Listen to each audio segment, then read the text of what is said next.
अस्सलाम वालेकुम रहमतुल्लाहि व बरकातुहू। दोस्तों, पॉलिटिकल साइंस क्रैश कोर्स के एक नए वीडियो के साथ और एक नए टॉपिक के साथ आपके सामने हाजिर हूँ। दोस्तों, आज हम लोग इंशाल्लाह इस लेक्चर में बात करेंगे फ़ॉरेन पॉलिसी ऑफ पाकिस्तान के बारे में। ठीक है कि फ़ॉरेन पॉलिसी ऑफ पाकिस्तान के मेजर डिटर्मिनेंट्स जो हैं वो कौन कौन से हैं। 2019 के CSS पेपर का CSS के पॉलिटिकल साइंस पेपर 2 का क्वेश्चन नंबर 8 ये आपके सामने पेपर है। ठीक है, CSS 2019 का पॉलिटिकल साइंस का पेपर है, पेपर 2, उसका जो है सेक्शन 2 का क्वेश्चन नंबर 8 आपके सामने है। Write down the major determinants of the foreign policy of Pakistan. इस लेक्चर को मैं पॉलिटिकल साइंस के lecture series plus political science past paper lecture series दोनों के अंदर रख दूंगा, ताकि अगर आप वहाँ पे पढ़ें या यहाँ पे पढ़ें आपको कोई परेशानी ना हो। ठीक है, जैसे आपसे मैंने बताया था कि क्वेश्चन नंबर 7 हम बाद में अटैम्प्ट करेंगे, इसीलिए मैंने पहले ये कर दिया और उसके बाद जो है वो ये ज़्यादातर पॉक अफेयर का क्वेश्चन है, लेकिन मैं कोशिश करूँगा कि यहाँ पर इसको भी डिस्कस कर लूँ। ठीक है, तो दोस्तों चलें स्टार्ट करते हैं अपने टॉपिक के बारे में, the major determinants of Pakistan foreign policy. अच्छा दोस्तों, आपको मैं बताता चलूँ, जैसे मैं हर लेक्चर में बताता हूँ, अगर आप हमारे चैनल पर नए सब्सक्राइबर हैं आपको वीडियोस ढूंढने में मुश्किलात का सामना हो सकता है। ठीक है, आप जब भी अंबर एकेडमी लिखेंगे, ठीक है, तो हमारे आपके पास ये स्क्रीन अपीयर होंगी, आपको होम के ऊपर जितनी वीडियोस नज़र आ रही हैं आपने यहाँ से वीडियोस नहीं प्ले करनी है, आपने प्ले लिस्ट पर जाना है और प्ले लिस्ट सेक्शन में आपको हर सब्जेक्ट की सेपरेट प्ले लिस्ट मिलेगी, आपने प्ले लिस्ट के अंदर वीडियोज़ देखनी है। ठीक है, और वो step by step lecture wise आपको तमाम कोर्स की videos step by step video wise आ जाएंगी। ठीक है, अगर आप मोबाइल यूज़ कर रहे हैं दोस्तों यूट्यूब के लिए, तो मोबाइल पर भी बिल्कुल यही चीज़ है। ठीक है, होम का पेज जो है वो बाय डिफ़ॉल्ट सेलेक्ट होता है, आपने प्ले लिस्ट में जाकर अपना जो प्ले लिस्ट है अपनी पसंद की, ठीक है, वो अपने सब्जेक्ट की, ठीक है, वो सिलेक्ट करनी है और अपना जो वीडियोज़ हैं वो प्ले कर देने हैं।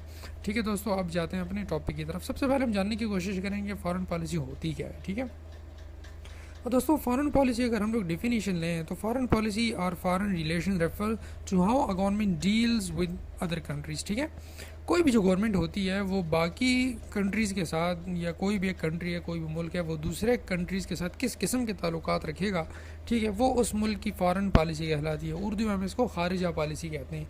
किसी भी मुल्क के ताल्लुकात दूसरे मुल्क के साथ कैसे होंगे, ठीक है, इसको कहते हैं खारिजा पॉलिसी।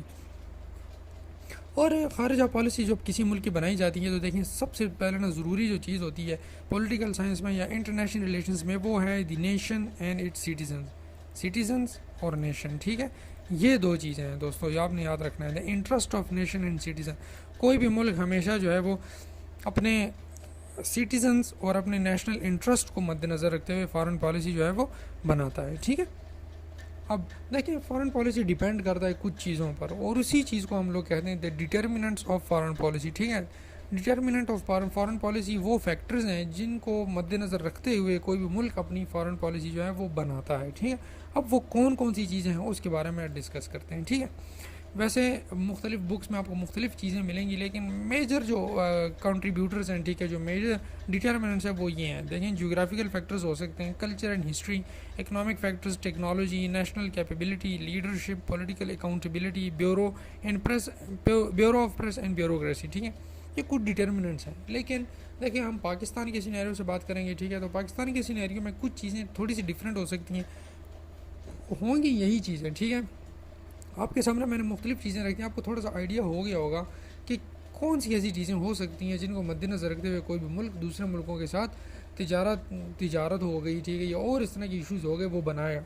एक चीज़ आप जहन में याद रखें, फ़ॉरेन पॉलिसी हमेशा एक जैसी नहीं रहती। ठीक है, मतलब ये हुआ कि एक मुल्क के लिए खारिजा पॉलिसी एक हो सकती है, दूसरे मुल्क के लिए खारिजा पॉलिसी दूसरी हो सकती है। ठीक है, एक ख़ास ग्रुप ऑफ कंट्रीज़ के लिए आपकी खारिजा पॉलिसी एक हो सकती है, और एक ख़ास ग्रुप ऑफ कंट्रीज़ के लिए आपकी खारिजा पॉलिसी दूसरी हो सकती है। तो ये ज़रूरी नहीं है कि कोई भी मुल्क एक ही खारिजा पॉलिसी बनाए और वो तमाम के तमाम कंट्रीज़ के ऊपर लागू करे, ऐसे नहीं होता। ठीक है, ये आपने जहन में पॉइंट अपने याद रखना है कि खारिजा पॉलिसी हर मुल्क के हिसाब से बनाता है। देखें, पाकिस्तान की खारिजा पॉलिसी इंडिया के लिए अलग होगी, चाइना के लिए अलग होगी, ठीक है, और ओवरऑल कंट्रीज़ अगर हम लोग कलेक्टिवली बात करें तो उसके लिए अलग होगी। ठीक है, अब हम लोग पाकिस्तान के सिनेरियो से देखते हैं कि पाकिस्तान की खारिजा पॉलिसी के कौन कौन से डिटर्मिनेंट्स। देखें, बहुत सारे हैं, जैसे पिछली स्लाइड आपको मैंने बताया वो भी हैं, और यहाँ पर जो मैंने आपको 7 चीज़ें लिखी हैं, ये वो मेन कंट्रीब्यूटर्स हैं, वो मेन डिटर्मिनेंट्स हैं जिनके ऊपर आप बात कर सकते हैं पाकिस्तान के सिनेरियो में। ठीक है, इसके अलावा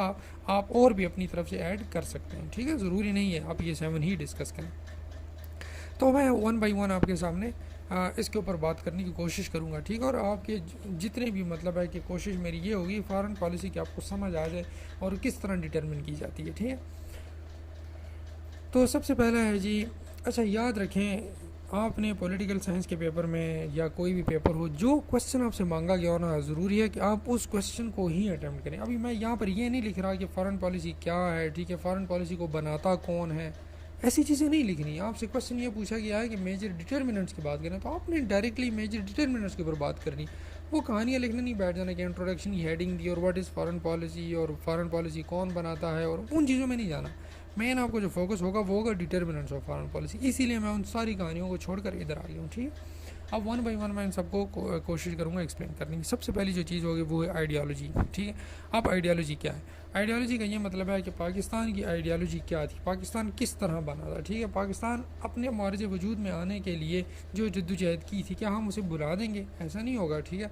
हम उन चीज़ों को मद्देनज़र रखेंगे और उसी चीज़ों को जहन में रखते हुए हम मुल्कों के लिए खारजा पॉलिसी बनाएंगे। देखें, जैसे आपको मैंने सबसे पहले ये बताया, can not go against Islamic rules, ठीक है। पाकिस्तान जो है उसकी फ़ॉरेन पॉलिसी इस्लामिक रूल्स के ख़िलाफ़ नहीं जा सकती। क्यों भाई? पाकिस्तान जो है वो इस्लाम के नाम पर बना था।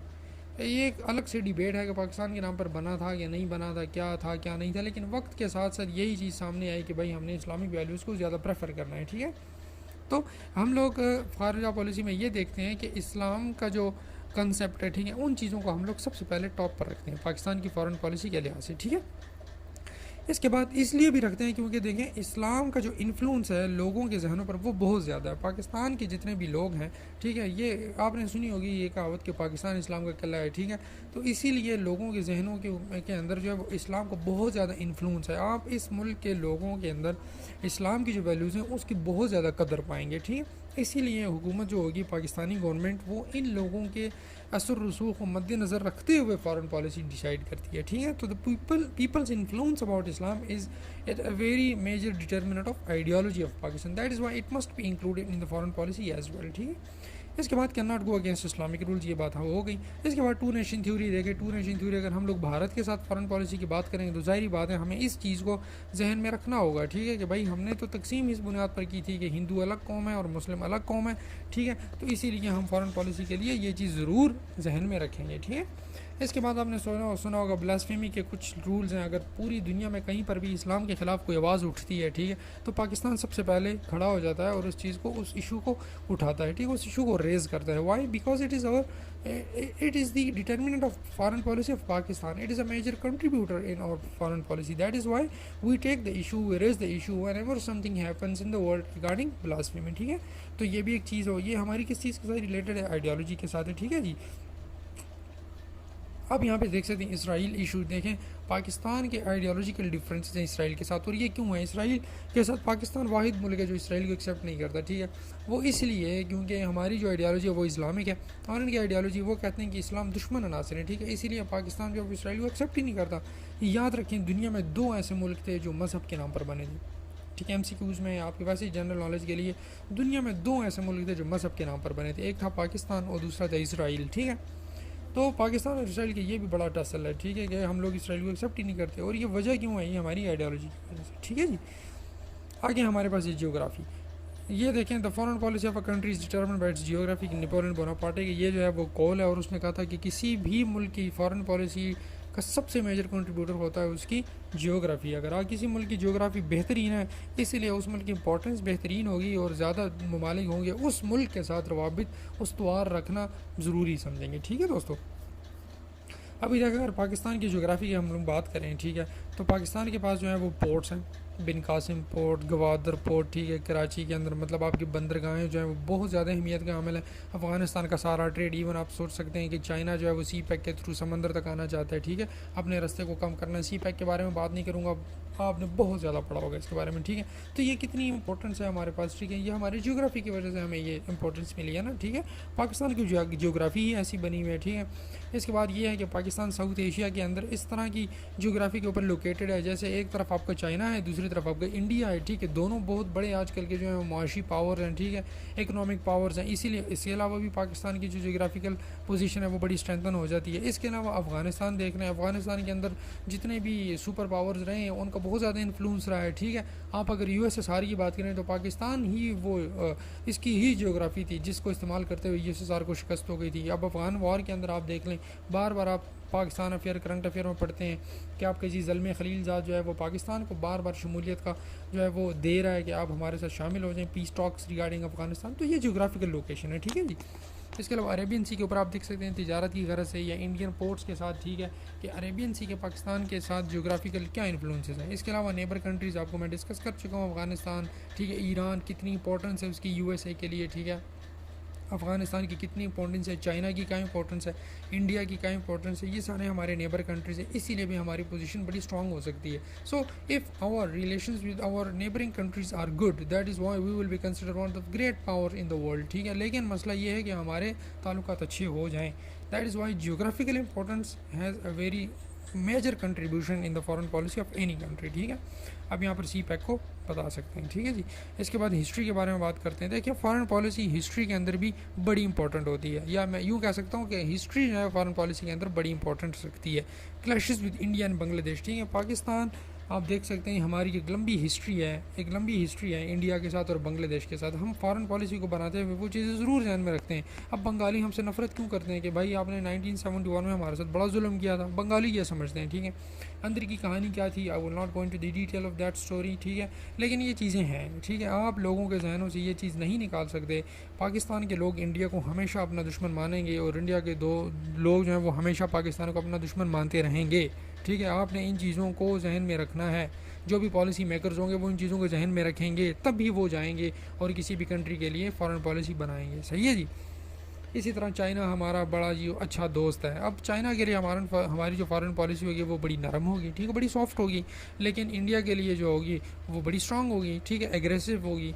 इसीलिए तो आपने इन चीज़ों को भी, ये भी एक डिटर्मिनेंट है। इसके बाद Afghan wars in American USSR role, ठीक है। रशिया के लिए हमारी फॉरेन पॉलिसी कैसे हो सकती है भाई? रशिया ये समझ सकता है ना कि अफगानिस्तान के अंदर जंग जो हारी गई थी वो पाकिस्तान के होते हुए, पाकिस्तान की वजह से हमने वो जंग हारी थी। तो रशिया तो ये चीज़ जहन में याद रखेगा बिकॉज इट इज़ हिस्ट्री, ठीक है। तो अब वो चीज़ें हैं, ठीक है। अब यूएसएसआर का जो रोल था, यूएसएसआर टूट गया। अब यूएसए भी ये कह सकता है कि अगर ये यूएसएसआर को तोड़ सकते हैं हमारे साथ भी ऐसे कर सकते हैं, ठीक है जी। तो एक हिस्ट्री होती है, हिस्ट्री को भी सामने रखा जाता है। अब सऊदी एंड अरब कंट्रीज़ वगैरह जो हैं, ठीक है, इनके साथ हमारी इस्लामिक हिस्ट्री है, ठीक है, रिलेट करती है। इसीलिए हम लोग ये कहते हैं कि जितने हमारे अरब ममालिक हैं ये हमारे बड़े अच्छे दोस्त हैं, क्योंकि हमारे साथ इसकी इस्लामिक हिस्ट्री मिलती है, तुर्किश हिस्ट्री, ठीक है।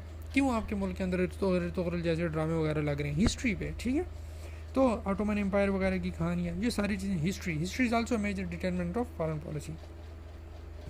इसके बाद डोमेस्टिक पॉलिसीज़ के ऊपर मैं बड़ी बात कर चुका हूँ, बहुत ज़्यादा बात कर चुका हूँ, ठीक है। डोमेस्टिक पॉलिसीज़ किसी भी मुल्क की इन्फ्लुएंस के लिए बहुत ज़्यादा जो है वो मतलब है कि बहुत ज़्यादा रोल प्ले करती है। The policy makers must understand that no country has ever succeeded externally if it is weak and crippled domestically, ठीक है। अगर आपके मुल्क के अंदरूनी हालात ठीक नहीं होंगे, आपके मुल्क के बाहर के लोगों के साथ ताल्लुकात कैसे ठीक हो सकते हैं?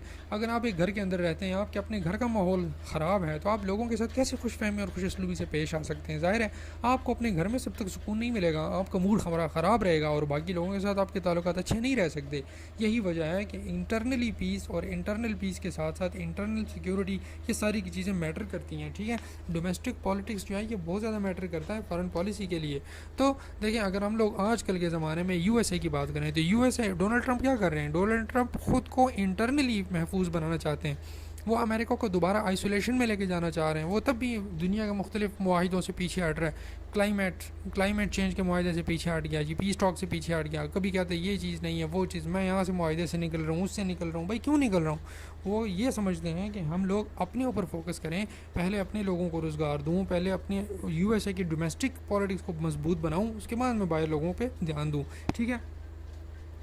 इसी तरह देखें पाकिस्तान के अंदर अगर मैं बात करूँ इंटर प्रोविंशियल डिस्प्यूट्स, ठीक है, इंटर प्रोविंशियल डिस्प्यूट्स, जो सूबा खैबर पख्तूनख्वा है उसके सूबा पंजाब के साथ टसल्स हो रहे हैं, बलूचिस्तान के पंजाब के साथ टसल्स हो रहे हैं, ठीक है, पंजाब के सिंध के साथ हो रहे हैं, सिंध के बलूचिस्तान के साथ हो रहे हैं, ठीक है। ये चीज़ें क्यों हैं? जब तक ये चीज़ें नहीं ठीक होंगी हमारी फॉरेन पॉलिसी कैसे ठीक हो सकती है, सही है। तो ये भी एक डिटर्मिनेंट है। इसके बाद एनएफसी अवार्ड्स के ऊपर हम लेक्चर बना चुके हैं, ठीक है। NFC अवार्ड्स के ऊपर लेक्चर जो है वो मेरा पब्लिक एडमिनिस्ट्रेशन वाली प्लेलिस्ट के अंदर है, ठीक है, बजटिंग वाले में।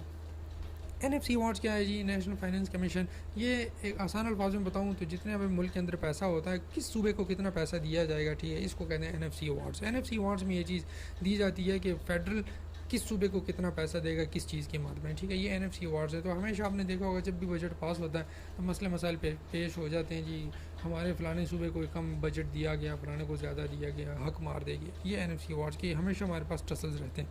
इसके बाद प्रेशर ग्रुप्स वो होते हैं, जैसे आपको पता है, मैं नाम नहीं लेना चाहता, बहुत बड़े बड़े जो पॉलिटिशियंस होते हैं, बहुत बड़े माफिया के लीडर्स होते हैं, ठीक है, वो हुकूमत को प्रेशराइज़ करते हैं किसी खास इशू के ऊपर, ठीक है, और उस लिहाज से जो है वो अपनी फॉरेन पॉलिसी हुकूमत चेंज कर लेती है, ठीक है जी। इसके बाद security is also one of the major determinants of foreign policy of any country, ठीक है। पाकिस्तान की इंटरनल सिक्योरिटी अगर हम बात करें, आपके मुल्क के अंदर हालात ठीक नहीं होंगे तो आप बाहर के मुल्कों के हालात ठीक नहीं कर सकते, ठीक है। यही वजह है कि पाकिस्तान के अंदर जब तक सिक्योरिटी ठीक नहीं होगी, पाकिस्तान के अंदर पीस नहीं होगा, हम दूसरे ममालिक के साथ ताल्लुकात अच्छे नहीं रख सकते, ठीक है। इंडिया ने कहा था, जैसे मोदी ने कहा था कि मैं पाकिस्तान को दुनिया में तनहा कर दूंगा, ठीक है, वो उसने क्यों कहा था? क्योंकि वो पाकिस्तान के अंदर आ करके इंडिया वाले यहाँ पर मतलब है कि इस तरह की कार्रवाइयाँ करते थे, प्रूफ्स भी हैं, ठीक है। तो वो इंटरनली तौर पर पाकिस्तान को गैर महफूज बनाएंगे, ठीक है, वो इंटरनली तौर पर पाकिस्तान को जो है वो अनसिक्योर करेंगे, जिसकी वजह से पाकिस्तान उसके ऊपर ज़्यादा ध्यान देगा और जो बॉर्डर्स वगैरह होंगे उस पर हालात ख़राब हो जाएंगे और इसका बेनिफिट अब हमारे दुश्मनों को होगा, ठीक है दोस्तों। तो सिक्योरिटी भी बहुत बड़ा मैटर करती है, जैसे देखें internal security and external security आपको मैंने बात बताई, ठीक है। तो इसके बाद है 5th जनरेशन वारफेयर, ये बहुत ही इंपॉर्टेंट है, ठीक है, बहुत ही इंपॉर्टेंट टॉपिक है। 5th जनरेशन वारफेयर क्या है, इसके बारे में ज़रूर पढ़ें, ठीक है, ये बहुत ज़्यादा इंपॉर्टेंट और हॉट टॉपिक है, ठीक है। इसके ऊपर हमेशा ऐसे में या किसी न किसी पेपर में सवाल आ ही जाता है। ये मैं आपके ऊपर छोड़ रहा हूँ, ठीक है। आप में से अक्सर दोस्तों ने इसके ऊपर बात की भी होगी, पढ़ा भी होगा, लेकिन इसको ज़रूर गो थ्रू करें। इसके ऊपर इंशाल्लाह मैं कोशिश करूँगा अपना एक लेक्चर बनाऊँ 5th जनरेशन वारफेयर पे, थोड़ा बहुत आप ज़रूर पढ़ें सिक्योरिटी के लिहाज से, ठीक है। इसके बाद बॉर्डर्स हैं, ठीक है। आपको पता है पाकिस्तान के अगर बॉर्डर्स के ऊपर कशीदगी हो गई, जैसे इंडिया, ये आपको पता है वो हमारे हमेशा NOC के ऊपर लड़ाइयाँ होती रहती हैं, कश्मीर में लड़ाइयाँ होती रहती हैं, इतने फ़ौजी मार दिए गए, ये कर दिया वो कर दिया, उधर अफ़गानिस्तान के साथ बॉर्डर पे मसाइल चल रहे होते हैं। तो हमारी सिक्योरिटी, ठीक है, जिस मुल्क की सिक्योरिटी बॉर्डर सिक्योरिटी ज़्यादा अच्छी होगी उसके बाहर के लोगों के साथ ताल्लुकात अच्छे होंगे, वो बाहर के लोगों के साथ रिलेशन पर फोकस करेंगे, ट्रेड पर फोकस करेंगे, ना कि अपने बॉर्डर पर फोकस करेंगे, ठीक है। पाकिस्तान, इंडिया, बांग्लादेश, हमारे जितने साउथ एशियन कंट्रीज़ हैं, हमारी मुसीबत ये है आपस में लड़ते रहते हैं, जबकि यूरोपियन कंट्रीज़ को आप देखें उनके बॉर्डर्स ही खुले हैं, ठीक है, अरबों के बॉर्डर्स खुले हैं, वो बगैर वीज़े के एक दूसरे के साथ मुल्कों में सफ़र करते रहते हैं, तभी उनकी फॉरेन पॉलिसी एक दूसरे के लिए बड़ी सॉफ्ट और तो तरक्की करते हैं। लेकिन हमारे यहाँ क्या है, बॉर्डर्स के ऊपर हमेशा कशीदगी जारी रहती है, ठीक है, इसकी वजह से हमारी फॉरेन पॉलिसी हमेशा थोड़ी बहुत ख़राब रहती है। इसके बाद हम नेक्स्ट, अच्छा, स्ट्रेटेजिक डेप्थ क्या है दोस्तों 5th जनरेशन वारफेयर के साथ ही आपने इसकी, ये आपकी असाइनमेंट है, आपने मुझे कमेंट सेक्शन में बताना है कि स्ट्रेटेजिक डेप्थ किसको कहते हैं, ठीक है। ये बहुत इंपॉर्टेंट टर्म है, ठीक है, पॉलिटिकल साइंस और IR की बहुत ही इंपॉर्टेंट टर्म है, आपको इसके बारे में ज़रूर पता होना चाहिए। स्ट्रेटेजिक डेप्थ, आज आप जाएँ गूगल पर सर्च करें, ठीक है, या और किताबों से पढ़ें, स्ट्रेटेजिक डेप्थ क्या चीज़ है इसको ज़रूर समझें। सिक्योरिटी का, टेररिज्म के हवाले से किसी भी क्वेश्चन आए, आपको स्ट्रेटेजिक डेप्थ के बारे में इल्म होना चाहिए, ठीक है जी। तो कमेंट सेक्शन में मुझे बताएं स्ट्रेटेजिक डेप्थ क्या है। इसके बाद नेक्स्ट पॉइंट ये है कि इंसर्जेंसी एंड सेपरेटिस्ट ग्रुप वगैरह आप जैसे आप पढ़ते हैं, ठीक है, ये आपकी जी पश्तून तहफ़्फ़ुज़ मूवमेंट आ गई, यहाँ पर कराची के अंदर और लिबरलिस्ट मूवमेंट आ गई जी, हमें सेपरेशन कर दो, ठीक है, और वो नाम नहाद बोलते हैं हमें जी आज़ादी के नाम के ऊपर हमें आज़ाद कर दो, बलूचिस्तान को अलहदा कर दो, ये कर दो, ये सारी इंसर्जेंसीज मुल्क के अंदर पैदा हो रही हैं और इसके पीछे बाहर मुल्कों का हाथ है, ठीक है। सबको पता है, नाम मैं इन्हें नहीं लूँगा, ठीक है, कि किस मुल्क का हाथ है और हमारे अंदरूनी मामलात को ख़राब करने के अंदर किस मुल्क का सबसे बड़ा हाथ है। तो वही लोग आते हैं हमारे टेररिस्ट ग्रुप्स को, जितने, सॉरी मैं कह चुका हूँ, टेररिस्ट ग्रुप जितने भी हमारे मुल्क के अंदर ये लोग क्रिएट करते हैं, ठीक है, तो लोगों के जहनों को वॉश करके ये लोग उनको फिर ट्रेन करते हैं और हमारे मुल्क के अंदर भेजते हैं, जो हमारे मुल्क के अंदर हालात को ख़राब करते हैं, ठीक है। तो ये हो गए इंसर्जेंसी और सेपरेटिस्ट ग्रुप्स, ठीक है। इसके बाद है इकनॉमिक कंपल्शन, सही है, ज़ाहिर बात है अगर किसी मुल्क की माशी हालात ठीक नहीं होंगे, ठीक है, तो वो बेचारे बाहर के लोगों के साथ क्या ताल्लुकात बनाएंगे, सही है। गरीब अवाम कभी किसी के साथ, उसके साथ पहली बात है उनके साथ ही कोई ताल्लुकात नहीं बनाता, गरीबों के साथ कौन ताल्लुकात बनाता है भाई। तो बिल्कुल यही बात है, जिसकी इकानमी मजबूत नहीं होगी उसके साथ लोग ताल्लुकात ही नहीं बनाएंगे। ताल्लुकात तो दुनिया के अंदर कौन बनाता है, तिजारत की गर्ज सबसे बड़ी जो चीज़ है वो है तिजारत। अगर आप किसी मुल्क के साथ तिजारत करेंगे आपके साथ बेहतर ताल्लुकात होंगे, ठीक है। तो यही चीज़ है फॉरेन एड, जो मुल्क फॉरेन एड के ऊपर चलेगा, IMF के लोन्स पे चलेगा, उसकी क्या फॉरेन पॉलिसी होगी, उसके ऊपर तो वैसे ही प्रेशर होगा, ठीक है। वो लोग तो डिमांड्स करेंगे, ये फॉरेन पॉलिसी। देखें, beggars can not be choosers, ठीक है। जो मांगने वाले होते हैं ना, वो चूज़र्स कभी भी नहीं बन सकते, वो सिर्फ फॉलो करते हैं जो भी उन्हें बोला जाए, ठीक है। तो फॉरेन एड पर चलने वाली कौमें जो होती हैं वो क्या किसी के लिए फॉरेन पॉलिसी बनाएंगी, उन्हें कौन मुंह लगाएगा, ठीक है।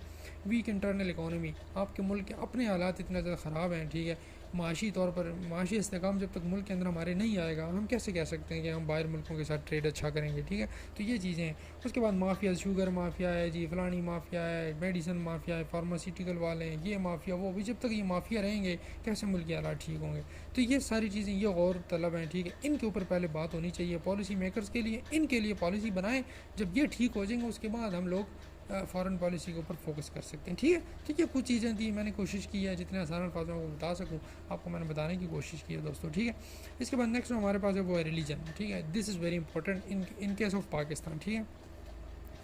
अब देखिए ब्लास्फेमी केस, पाकिस्तान के अंदर रहते हुए अगर कोई भी मुल्क किसी और पाकिस्तान के अंदर रहते हुए किसी मुल्क के बारे में बात करें, ठीक है, तो आपके ऊपर जो मुख्तलिफ़ किस्म के केसेस लग सकते हैं। मिसाल के तौर पर आपको मैं कहता हूँ, अगर पाकिस्तान से बाहर किसी मुल्क के अंदर को कार्टून बनाए गए और प्रोटेस्ट हुए, तो पाकिस्तान के अंदर लोग जाते हैं, ठीक है जी, और एक दूसरे को मारना पीटना शुरू कर देते हैं, दुकानों को आग लगा देते हैं, मार्केटों को आग। भाई अपने मुल्क का क्यों कर रहे हो ऐसा, अपने मुल्क के साथ ऐसे क्यों कर रहे हो, अपने मुल्क को हालात क्यों ख़राब कर रहे हो। प्रेशर हुकूमत को जी हम प्रेशराइज़ कर रहे हैं कि हुकूमत किसके खिलाफ एक्शन ले, किसी मुल्क के साथ कैसे अपने ताल्लुकात ख़राब करें आपके कहने पर, ठीक है। ऐसे नहीं होता, सब मुल्कों के कुछ रूल्स होते हैं, कुछ रेगुलेशंस होते हैं। अब आपको समझ आ गई होगी कि मुल्क कोई भी है वो सिर्फ प्रोटेस्ट कर सकता है, ठीक है, प्रोटेस्ट कर सकता है, आवाज़ उठा सकता है, आपकी पार्लियामेंट से आवाज़ उठ सकता है कि किसी मुल्क ने अगर ब्लास्फेमी की है, ठीक है, गुस्ताखी रसूल मतलब है शान रसूल सल्लल्लाहु अलैहि वसल्लम में गुस्ताखी की है, तो हम लोग प्रोटेस्ट कर सकते हैं हुकूमती तौर पे, ठीक है। ये नहीं कि आप अपने मुल्क के अंदर उठ के जो चीज़ें हैं वो तोड़ना फोड़ना शुरू करते हैं, ऐसा नहीं होता। तो हुकूमत अगर प्रोटेस्ट करे और वो पार्लियामेंट में ये कहे या कोई बयान दे आपको वज़ीर आज़म सदर के फ़लाने मुल्क ने यह काम किया, बड़ा गलत किया है, इसका ये मतलब है कि वो उसके ख़िलाफ़ मतलब इंटरनेशनली फ़ोरम के ऊपर बात करते हैं, तो ये कंसिडर होता है फ़ॉरेन पॉलिसी के ऊपर बहुत ज़्यादा असरअंदाज होता है, सही है। तो ये ब्लास्फेमी केस। इसके बाद इसराइल इशू पहले भी डिस्कस कर चुका हूँ, हमारे क्यों इसराइल के साथ मामला ख़राब होते हैं, हम अभी तक ये एक्सेप्ट नहीं करते रिलीजन की वजह से। इसके बाद सऊदी अरब के साथ हमारे जो अरब ममालिक हैं, सऊदी अरब इनके साथ ताल्लुकात क्यों अच्छे होते हैं हमेशा, रिलीजन की वजह से हमारे उनके साथ रिलेशन है। तुर्की and other Islamic world, Pakistan के बाकी इस्लामी मुल्कों के साथ ताल्लुकात हमेशा सॉफ्ट होते हैं, क्यों, क्योंकि रिलीजन हमारी फॉरेन पॉलिसी का एक मेजर डिटर्मिनेंट है। देखें, आप आर्टिकल 40 ऑफ कॉन्स्टिट्यूशन कोट कर सकते हैं, वो कहता है आर्टिकल 40 जो हमारे कॉन्स्टिट्यूशन का है वो ये कहता है, the state shall endeavour to preserve and strengthen fraternal relations among Muslim countries based on Islamic unity, ठीक है। तो यहाँ पर आप देखें, आपका कॉन्स्टिट्यूशन ये कहता है कि जो इस्लामिक वर्ल्ड है उसके साथ हमारे ताल्लुकात बड़े सॉफ्ट और बड़े अच्छे होंगे, ठीक है दोस्तों। तो ये था फॉरेन पॉलिसी के बारे में हमारा मतलब जो डिटर्मिनेंट्स है उसके बारे में बात हमने की। इसके बाद अब आखिर में कायद आज़म का एक कोट है फॉरेन पॉलिसी के लिए, ये आपके सामने है, बिल्कुल आप वीडियो को पॉज करें और इस कोट को पढ़ें, ठीक है, आपको समझ आ जाएगी कायद आज़म ने फॉरेन पॉलिसी के लिए क्या कहा, ठीक है जी। तो दोस्तों ये था आज का हमारा लेक्चर, ठीक है।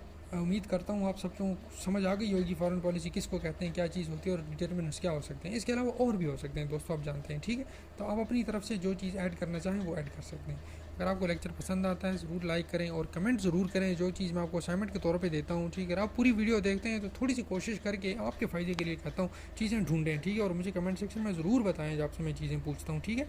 इसके अलावा दोस्तों अपने सोशल सर्कल में आपके जितने भी दोस्त हैं वो कॉम्पिटिटिव एग्जाम्स की तैयारी कर रहे हैं उनके साथ लेक्चर को शेयर करें, ठीक है, बिकॉज नॉलेज शेयर करने से बढ़ता है, ठीक है, और हमारा मकसद भी पूरा हो जाता है, ठीक है। जिस मकसद के लिए मैं काम कर रहा हूँ, ठीक है, अल्लाह पाक आपको भी कामयाब करे और आपके दोस्तों को भी, ठीक है। तो आप इनको ज़्यादा से ज़्यादा शेयर किया करें। दूसरी बात ये है कि अगर किसी चीज़ की समझ नहीं आती कमेंट सेक्शन में मुझसे पूछें, ठीक है, मैं आपको पता है हर कमेंट का रिप्लाई करता हूँ और आपकी क्यूरीज़ को जितना हो सके आपको उस क्यूरीज़ को ख़त्म करने की कोशिश करता हूँ, ठीक है दोस्तों। नेक्स्ट लेक्चर में फिर मुलाकात होती है किसी नई वीडियो के साथ, तब तक के लिए अपना और अपने आसपास रहने वालों को बहुत ज़्यादा ख्याल रखिए। अल्लाह हाफ़िज़।